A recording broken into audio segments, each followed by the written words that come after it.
You know, the impact of these gas prices comes as this weekend President Trump says no deal to Iran's response to a U.S. proposal to end the war. Iran's nuclear program appears to be the biggest stumbling block here. NBC's Alice Barr has the very latest from Washington.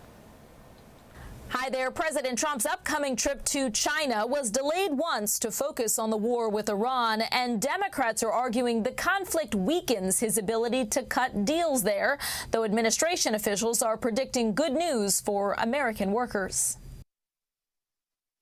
President Trump preparing for this week's high-stakes trip to China to meet with leader Xi Jinping as the war with Iran and its global economic fallout hang over the talks. The president rejected Iran's latest peace proposal, calling it totally unacceptable, without offering details. Iranian state media reporting it focused on ending the war and on security and shipping traffic in the Gulf and Strait of Hormuz, without mentioning nuclear weapons, something President Trump has called a must, reasserting the U.S. will get a hold of Iran's enriched uranium at some point. We have that very well surveilled. If anybody got near the place, we will know about it and we'll blow them up. Citing that very issue, Israel's prime minister underscoring the war is not over. There's still nuclear material, enriched uranium that has to be taken out of Iran.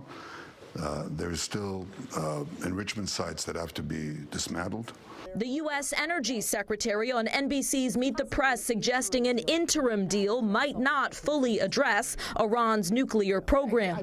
Certainly that's got to be possible. While acknowledging gas prices will remain high until the conflict is over and defending the administration for not securing the Strait of Hormuz from the start. We needed to degrade their infrastructure, to project terror around the Middle East, to threaten oil supplies in the long run. And we'll deal with this. Democrats pushing back. I will not support arms to the United States or any of our allies, including Israel, in the context of a war that is endangering our national security and Israel's. With no deal to end the war in sight. Iran insists its nuclear program is only for civilian needs, but an international watchdog says its enriched uranium goes beyond what's needed for peaceful purposes. It's also unclear who's leading negotiations, with Iranian officials finally acknowledging their new supreme leader suffered injuries to his back and knee, they say, though they're adamant he's in good health.